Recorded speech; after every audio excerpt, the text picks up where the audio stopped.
سید عالم صلی اللہ علیہ وسلم کے وصال ظاہری کے ایام قریب آئے تو حضور نے سرخ پٹی باندھی، تیز بخار ہے نبی کریم کو، دو صحابہ سہارا دے کے مسجد میں لائے، نبی پاک علیہ السلام کو بظاہر سہارا دے کے لایا گیا۔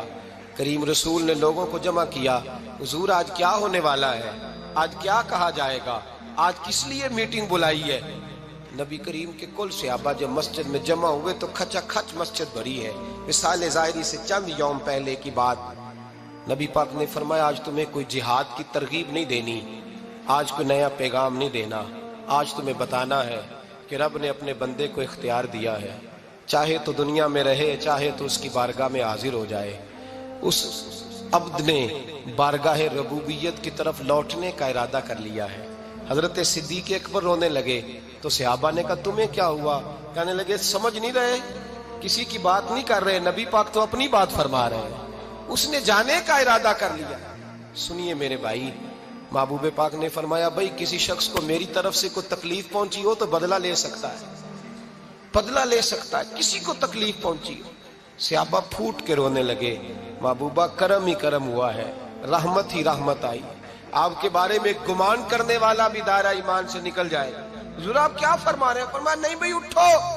پیچھے سے جناب عکاشہ بن محصن اٹھے، ہاتھ کانپتے ہیں آگے بڑھے، کہنے لگے یا رسول اللہ، ایک جنگ کے موقع پر آپ نے درہ مارا تھا، ننگی پیٹھ پر صفیں سیدھی کراتے، بات دل میں رہ گئی ہے، میں نے بدلہ لینا ہے۔ نبی کریم نے فرمایا بلال دوڑ کے جاؤ، فاطمہ کے گھر درہ پڑا ہے، درہ لاؤ۔ سیدنا بلال حبشی کہتے میں گیا، دستک دی، سیدہ طیبہ طاہرہ حضرت فاطمہ فرمانے لگی بلال کیسے آئے ہو؟ اماں جی وہ درہ چاہیے تھا۔ سیدہ کو تشویش ہوئی، کہنے لگے بلال نہ تو جنگ پہ جانا ہے، نہ جہاد ہے، نہ کوئی ایسا موقع ہے، حضور کی تو طبیعت مبارک مظاہر بڑی علیل ہے، درہ کیا کریں گے؟ حضرت بلال عرض کرنے لگے اماں جی ایک صحابی بدلہ لینے لگے ہیں، صاحب طبقات نے جملے لکھے ہیں، کہتے ہیں بی بی صاحبہ نے درہ بھی دیا اور امام حسن حسین کو بھی باہر نکالا۔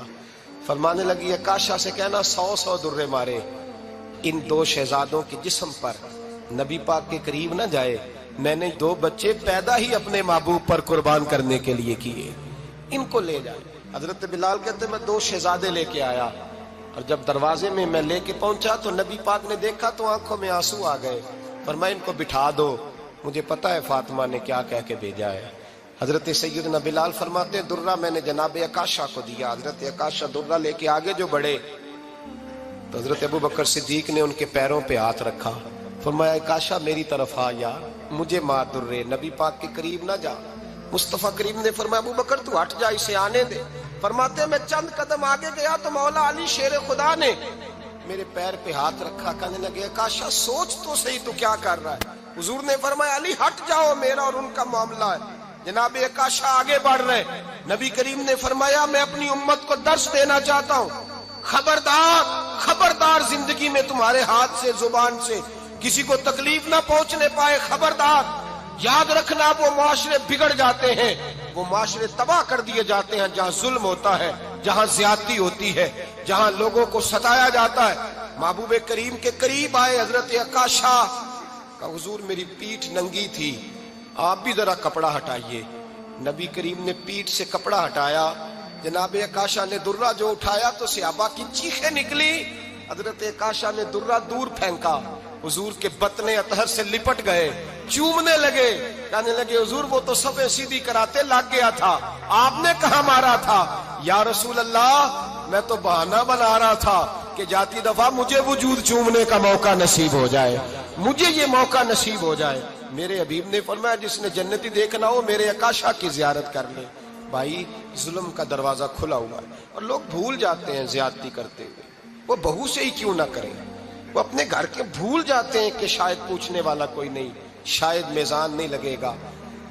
ایران کے بادشاہ نے اپنے بیٹے کو پڑھانے کے لیے ایک استاد صاحب کا بندوبست کیا، استاد صاحب کو کہا کہ میرے بچے کو دین پڑھائیے، میں چاہتا ہوں کل اس نے عنان حکومت کو سنبھالنا ہے تو یہ دین سے آگاہ ہو جائے، اس کو کچھ سکھائیے پڑھائیے۔ بہت نیک بزرگ بڑے درویش عالم پڑھانے لگے، اسباق مکمل ہو گئے، دین کے اسباق قرآن مجید پڑھایا، احادیث طیبہ کا درس دیا، اصول فقہ سے روشناس کرایا، جب بچے نے مکمل تعلیم حاصل کر لی اور آمین ہو گئی، دستار ہو گئی، فارغ ہو گئے، تو پھر ایک دن استاد صاحب نے کہا بیٹے کل تم نے ضرور آنا ہے، کچھ بات کرنی ہے۔ شہزادہ گیا ملنے استاد صاحب سے، استاد صاحب نے کنڈی لگا لی، ہاتھ میں درہ پکڑ لیا، مار مار کے پورے وجود کو زخمی کر دیا، کوئی غلطی نہیں، کوئی بات نہیں، مارا۔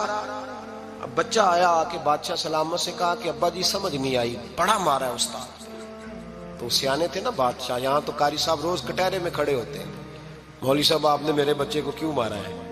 آپ 8,000 کے مولوی ہیں، میرا کئی کروڑ کا بچہ ہے، سویرے بدل لیں گے، خبردار آپ نے بچے کو ہاتھ لگایا، اپنی حیثیت میں رہے معاذ اللہ۔ جو قومیں استادوں کو کٹہروں میں کھڑا کرتی ہیں وہ ترقی نہیں کر پاتی، جو استادوں کو کٹہروں میں روز کھڑا کرتے ہیں۔ کہا ابا جی بڑا مارا ہے، تو والد بڑے سمجھدار تھے، کہنے لگے بیٹا استاد باپ ہوتا ہے، وہ زیادتی نہیں کرتا، کوئی بات ہوگی میں تیرے استاد کو کٹہرے میں نہیں بلاؤں گا۔ اماں سے بات کی، اماں کہنے لگی بیٹا میں تیرے باپ سے کیسے بات کروں، ڈر آتا۔ وقت گزر گیا، 22 سال بیت گئے، 22 سال گزر گئے، بادشاہ کا انتقال ہوا، شہزادہ تخت پہ بیٹھا، پہلا حکم یہ دیا کہ میرے استاد کو بلاؤ، پہلا حکم۔ استاد جی بوڑھے ہو گئے تھے، چھڑی کے اوپر ٹیک لگا کے آئے اور بھویں سفید ہو کے جھک گئی تھیں، یوں آنکھ کھول کے بڑی مشکل سے دیکھا، کہنے لگے شہزادے حکم ہو۔ کب میں شہزادہ نہیں، اب میں بادشاہ بن گیا ہوں۔ استاد جی 22 سال بیت گئے، آپ نے مارا تھا، پر وہ درد چونکہ زیادتی کی تھی، میرا قصور کوئی نہیں تھا، تو نہ میری روح سے درد گیا ہے نہ میرے جسم سے گیا ہے، میں بے اختیار تھا، پوچھ نہیں سکتا تھا، آج با اختیار ہوا ہوں۔ سب سے پہلے پہلا حکم آپ کو دیا، بلایا ہے، بتائے کیوں مارا تھا، کیوں مجھے مارا تھا، میری زیادتی بتائے۔ تو استاد، بوڑھے استاد کی آنکھیں آنسوؤں سے بھر گئیں، کہنے لگے بیٹے بس آج کے دن کے لیے مارا تھا، یہ جو دن آ گیا نا میری زندگی میں اس لیے مارا تھا، یہ میں چاہتا تھا میری زندگی میں وقت ہے، آج کے بس میری مراد پوری ہو گئی۔ کہا صاحب کس لیے، مجھے بھی سمجھائے۔ آپ فرمانے لگے کتنی دیر ہو گئی تجھے مار کھائے ہوئے، کتنا زمانہ بیت گیا؟ کہنے لگا 22 سال۔ فرمایا زخم بھولے تو نہیں، درد ختم تو نہیں ہوئی، تمہیں بات 1 منٹ کے لیے بھی تمہارے حافظے سے محو تو نہیں ہوئی؟ کہا استاد جی روز رات کو یاد آتی، روز خیال آتا تھا۔ استاد کہنے لگے بھائی تو بے اختیار تھا، پوچھ نہیں سکا، 22 سال تجھے یاد رہا، مجھے پتا تھا تو ایک دن حکمران بنے گا، میں نے تجھے اس لیے مارا تھا کہ بیٹے یاد رکھنا، کسی پہ ظلم نہ کرنا، اگر تجھے 22 سال تک یاد رہا ہے تو جس پر تو ظلم کرے گا اسے بھی قیامت تک یاد رہے گا، اور یہ یاد رکھنا تو آج با اختیار ہوا تو تو نے مجھے بلا لیا ہے، قیامت کے دن غریب با اختیار ہو جائیں گے، مظلوم با اختیار ہو جائیں گے، وہ با اختیار ہوں گے للہ الواحد القہار، رب کریم کی بارگاہ کے اندر ان کا اختیار ہوگا، اکیلے اللہ کی حکمرانی ہوگی، پھر وہ بلائیں گے بڑے بڑے کج کلا، دنیا میں جن کی پگڑیاں اونچی تھیں وہ سر جھکائے کھڑے ہوں گے، دنیا میں جو ڈکٹیٹر بنتے تھے ان کی پشتیں لال ہوں گی، ان کو غدار لکھا جائے گا، قیامت تک نہیں بھولے گا۔ ظلم کرنا تو سوچ سمجھ کے کرنا، اتنا کرنا جتنا تم سہ سکتے ہو، اتنی زیادتی کرنا جتنی قیامت میں تم برداشت کر سکتے ہو۔ میرے نبی کریم صلی اللہ علیہ وسلم نے فرمایا ظلم سے بچو، یہ قیامت کے اندھیروں میں سے ایک اندھیرا ہوگا، زندگی میں زیادتی نہ کریں، اگر تھوڑی دیر کے لیے کوئی چیز برداشت کر جائیں گے تو وہ فائدہ دے جائے گی، کچھ دیر کے لیے اگر سہ جائیں گے تو نفع مل جائے گا، سہنے کی کوشش کریں لیکن زیادتی نہ کریں، نظر کو، سوچ کو، ذہن کو پاک رکھیں، اور میرے بھائی زندگی پوری ظلم سے بچیں، زیادتی سے بچیں۔ امیر المومنین حضرت جناب سیدنا عمر فاروق رضی اللہ تعالیٰ عنہ رات گھر میں تھے تو رونے لگے، بڑی دیر تک روتے رہے، والدہ اٹھی تو صاحبزادے سے کہنے لگی پتہ کرو تمہارے باپ کو کیا مسئلہ ہے۔ شہزادے آئے، کہنے لگے امیر المومنین والد گرامی کیا ہوا؟ تو حضرت عمر فاروق کہنے لگے بیٹا اپنی اماں کو بلاؤ۔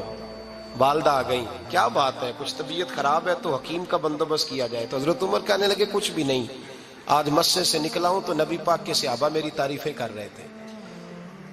یہ حضرت فاروق اعظم کے وصال کے قریب کے دن ہے، تعریفیں تو حضرت یہ رونے کی بات ہے کہ خوش ہونے کی؟ آپ فرمانے لگے نہیں، سوچتا ہوں باہر تو میں اچھا رہا ہوں، پتہ نہیں گھر میں ہی کوئی زیادتی نہ ہو گئی ہو، پتہ نہیں تمہارے ساتھ بھی میرے معاملات ٹھیک تھے کہ نہیں۔ صحابہ تو تعریف کرتے ہیں، رو رہا ہوں تمہاری وجہ سے نہ الجھ جاؤں، بیوی ہی نہ کہے میرا حق ہی ادا نہیں کیا۔ یہ لفظ کہتے کہتے پہاڑ ہے یہ شخص، کیسر و کسرا کانپتے ہیں۔ حضرت عمر رو پڑے، بی بی سے کہنے لگے مجھے اللہ کی رضا کے لیے معاف نہیں کر دیتی؟ میرے اوپر بوجھ تھا امت کا، میں ساری رات مدینے کی گلیوں میں پھرتا تھا، دن سارا مسجد میں گزرتا تھا، میں تجھے وقت نہیں دے پایا، معاف نہیں کر دیتی؟ تو زوجہ کہنے لگی نہیں عمر، میں نے بھی زندگی میں اپنا کوئی سکھ چین نہیں دیکھا، کوئی چاؤ پورا نہیں کیا، میں کیسے معاف کر دوں، میں نہیں معاف کرتی۔ حضرت عمر زمین پہ بیٹھ گئے، رونے لگے، کہنے لگے چل معاف کر دے۔ کہنے لگی ایک وعدہ کرو، قیامت کے دن رب کریم کی بارگاہ میں میری سفارش کرو گے؟ اللہ کی بارگاہ میں عرض کرو گے کہ اللہ اچھی تھی، مجھے کپڑے دھو کے دیتی تھی، روٹی پکا کے دیتی تھی، میری عزت کی محافظ تھی؟ جناب عمر کہنے لگے تیرے ساتھ وعدہ ہے، رب اپنے فضل سے عمر کو جنت دے گا تو عمر تجھے جنت میں ساتھ لے کر کے جائے گا، تیرے ساتھ وعدہ ہے۔ میرے بھائی جن کے دلوں میں احساس تھا کہ ہم سے کوئی زیادتی نہ ہو جائے کسی جگہ، وہ تو یہاں تک معاملہ کرتے تھے، یہاں تک ان کا خیال رہتا تھا۔ عزیزو، ایک تو نظر میں حیا پیدا کریں، والدین کی بہت بڑی ذمہ داری ہے۔ لاکھوں بچے مرضی کی شادیاں کر رہے ہیں، ہزاروں گھر اجڑ رہے ہیں، یہ وہ والا زہر ہے جو ہر گھر میں تیزی سے پھیلتا چلا جا رہا ہے۔ پہلے ہم کہتے تھے کہ بچہ باہر نہ نکلے، اب کہتے ہیں اللہ کہیں موبائل لے کے تنہا نہ بیٹھ جائے، کہیں تنہا نہ بیٹھ جائے، کیا بنے گا اس کا اگر یہ گندگی اور یہ ایسا نشہ ہے جو اجاڑ کے رکھ دیتا ہے انسان کی توانائیوں کو۔ ایک تو ذہن کو، طبیعت کو پاک رکھیں، دوسرا زیادتی کبھی نہ کریں۔ یہ دو سبق اگر امت کو یاد ہو جائیں تو پھر معاشرہ بڑی تیزی سے اصلاح پذیر ہو۔